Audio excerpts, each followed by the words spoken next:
let's talk about abstractions.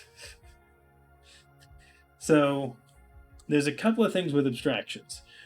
What I like doing with an abstraction is I want to make things as easy as possible for whomever it is that is calling my code. Now let's talk about what's easy. In a parameter, the easiest thing is to go with the simplest abstraction possible that I can accept. So, for example, I'll just make a quick class so we can talk about this.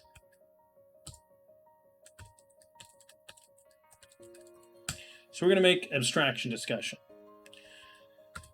So, if we have a do something method, and in this I need to have some kind of set of data. I need multiple items, right? Let's say it's numbers. So I need you to give me a set of numbers. So I could say, yep, give me a list of integers and we'll call it numbers, right? Totally normal method. Okay, so then in numbers, I'm going to say, I don't know, for each, number in the numbers, do something. Right? So we're going to do something. So that is easy, obvious, great. The problem with this code is that I have now required that any caller pass me a list. Now what I said is when I discuss abstractions and things like this, I want to make the life of the caller as easy as possible so that anyone calling my method doesn't have much work to do. But I still want them to give me the right thing. So maybe I want to be able to take an array. Okay, if I change this from a list to an iList, this code works the same. They could pass me an array, they could pass me a list, works totally fine. I don't see a difference. I could simplify and say, you know what, I don't need a list, it could just be a collection. So collection is a simpler interface, and it will provide me with, I at least know that this is a collection of data, and I could, for example, for each multiple times. So if I have to essentially enumerate over the collection multiple times, which is what this is doing, because see, I'm going over this collection multiple times. Maybe I have some reason for it. Don't worry about it. I'm sure that you have written code where you have gotten the warning about enumerating a collection multiple times. That's what I'm doing. Pretend that I had a real reason to do it and not just a comment of do something here, do something here. What that means is if I were to take an enumerable of integers, I'm now getting this warning. And the warning is saying, possible multiple enumeration.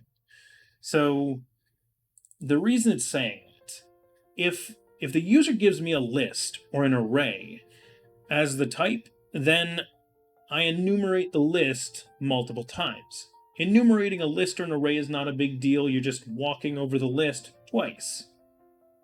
If, however, your enumerable requires work to create, then enumerating it twice is a bad thing. So an enumerable just means that you can essentially ask for the next item. So an enumerable just means you can have a current item and ask for the next item. That's basically all it is. I'm simplifying a little bit, but that's the basic concept. What that means is it's not necessarily a collection, hence why iCollection exists. So what we essentially get here is a simple way of understanding this.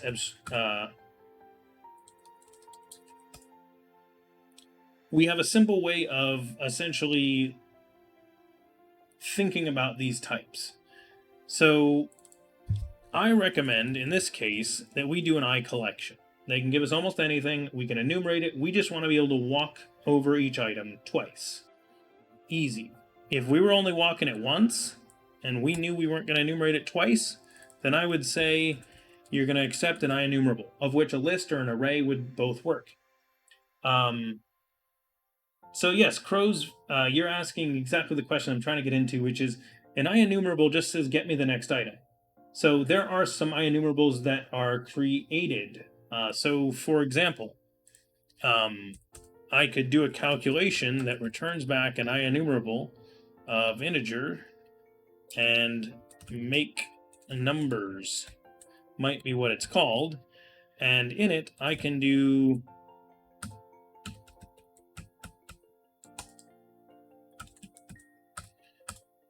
I could say yield return I. Okay, and this creates an IEnumerable. So literally when you call this, it's going to come in here, it's going to run this loop, it's going to return back the first number, and then it's going to come back in the loop, it's going to return back the next number. This makes an enumerable. I could pass this to the other method and it will work, which is a scary thought when you think about it. Like, because I went up to int max value, so this is a really, really big for loop. It's going to run for a long time. I could actually do the same thing with generating random numbers forever. I could do a while true return random number. If, however, I wanted you to give me a collection and I was going to modify it,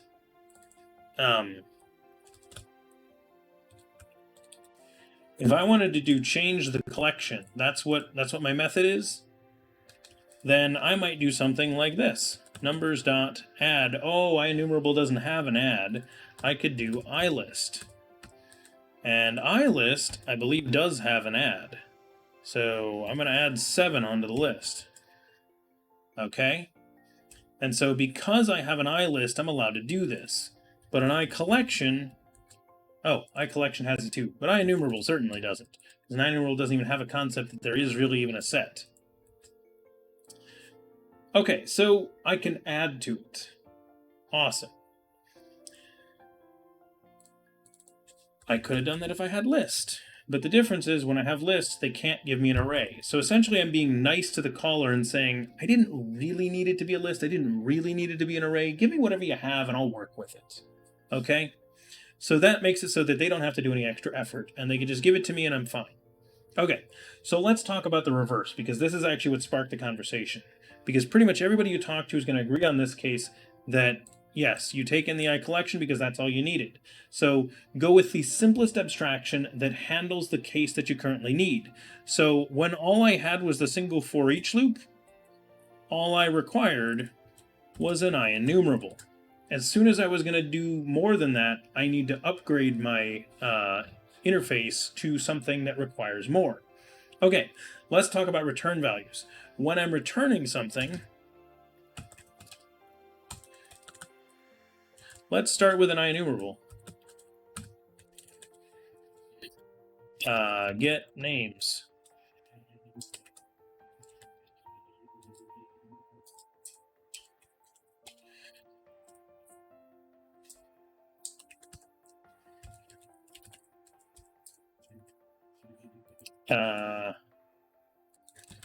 There you go, Sean. Welcome to the group. Simon. And who else is in the list? Crows. Okay. So these are essentially a set of names that can get returned. I'm returning it as an IEnumerable. So what's the problem? Well, there are a couple of them. Let's have a look at what happens when I use this list. So let's say that this was, we'll pretend this is a different method, and I'm going to call getNames. So I call getNames, and I get a variable. And we'll call it names, right? And then I'm going to say for each names, name, and then I'm going to do for each names, name. Okay, so what's going on here? What I end up with is possible multiple enumeration. Why? Because I know that I'm returning back a list. It's right here. I know it's a list. Well, the problem is, because I only specified IEnumerable, it's not actually a list. Now, technically, this person could say, well, if they need a list, they can make it a list. Yeah, they can, but it already was a list, so they didn't need to do that. Maybe I had a list and they did a to-array, right? Because they're like, oh, I need something that I can enumerate multiple times, so I'll to-array it, right? But it was a list, and now they're actually changing it from a list to an array pointlessly because they didn't know the type. And so they just wrote it that way. But I knew I was giving them a list, so I could give them a list.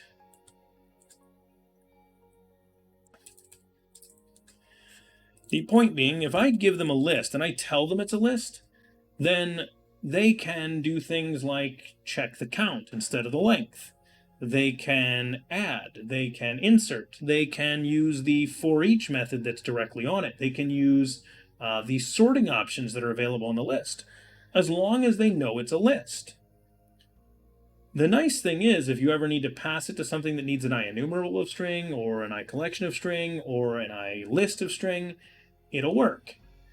So essentially what I'm doing is I'm providing the most value to the person that calls and asks for something. So when I give you something back, I'm going to give you a concrete type, as long as that concrete type is not exposing some kind of dependency or something like that. Taking a dependency on the .NET framework and its classes, its generic collections, is never a problem. Having a dependency on list is not an issue. Because this could be a list or an array and it doesn't make a difference. And it's fine. But I've essentially given power to the caller, because they could immediately say, like, they could be like, names.sort, right? And I can sort that right now. Whereas if I had instead given them back an IEnumerable, they can't call sort. Sort doesn't exist. So imagine if they to-arrayed it. Well, they still don't have that same sort, because array sort is different. So not only have they changed all the items, they've changed the type, they've changed the collection, they've created a new object, when I could have just told them it was a list from the beginning. So that, essentially, end of rant. The thing that I like to do is I like to give people as much information as possible. So if I'm giving you something, I'm going to tell you what it is so you can use it. If I'm asking you for something, I'm going to say, here's all I need. I don't care what you had. Just give me whatever it is. Yes. So, for example, Code with Sean is talking about a different case. That is something different and very related. So that is an awesome point. So sometimes you do not want someone to be able to change it. So the challenge is that, and here's where that falls apart.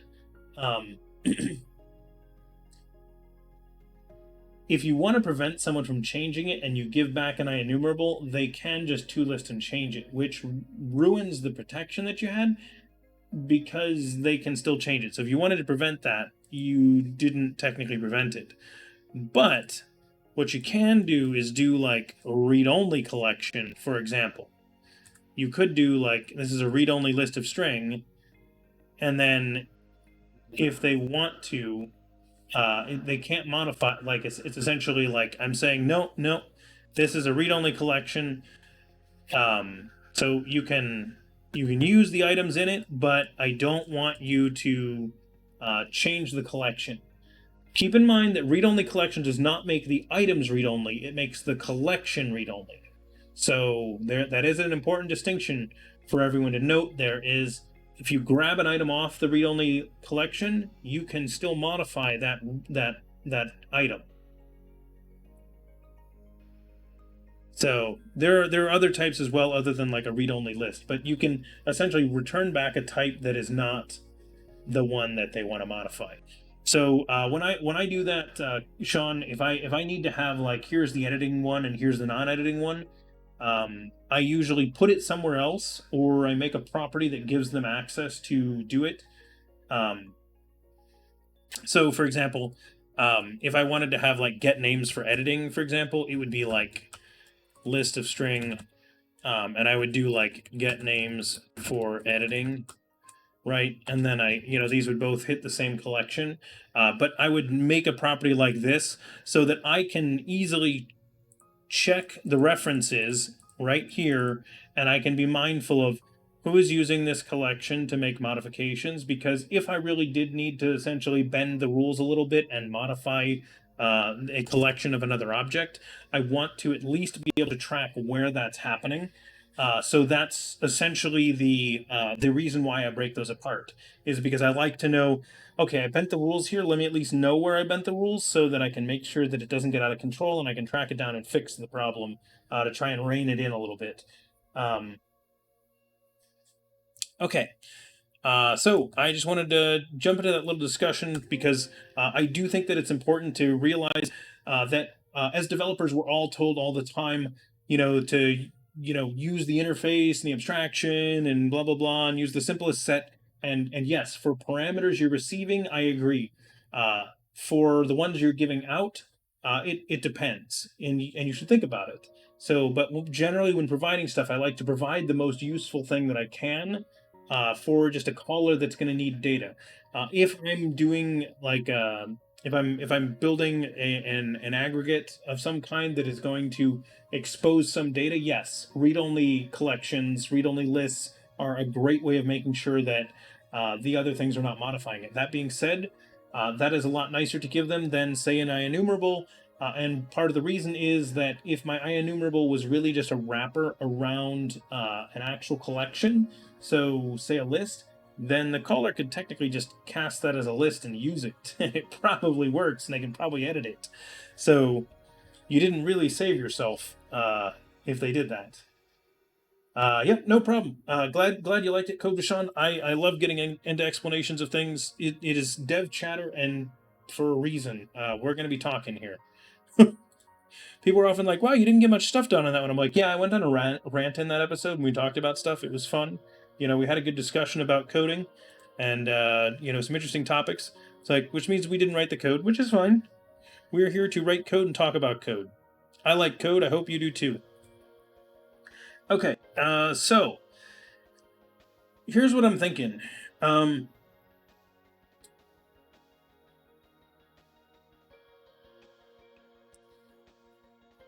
want to figure out how. So I want this build project to take our plugin and put it in a plugins folder automatically. Hey, Paman, welcome. And yes, exactly. When you get the multiple iterations warning, and the collection was a list or an array or something like that, it was a more advanced type. I agree. I get annoyed by the fact that it was an IEnumerable to begin with, because I'm like, it didn't have to be that. I didn't need to get that warning. I didn't need to call toList or toArray or whatever. It really was that type to begin with. Like, what's the type? Tell me what it is, or at least tell me a better, like, give me back an iList or an iCollection then, if you want to avoid the actual type and give an interface. Give a better interface. Because in that case, I also could have returned an iList. And yes, there are some things that you can do with an IEnumerable you can't do with others. But either way, in a lot of cases, it's easier just to give the actual type or something close. Hopeful Stranger, you can actually use link on non-IEnumerable types, because all the other types implement IEnumerable, so it works on those as well.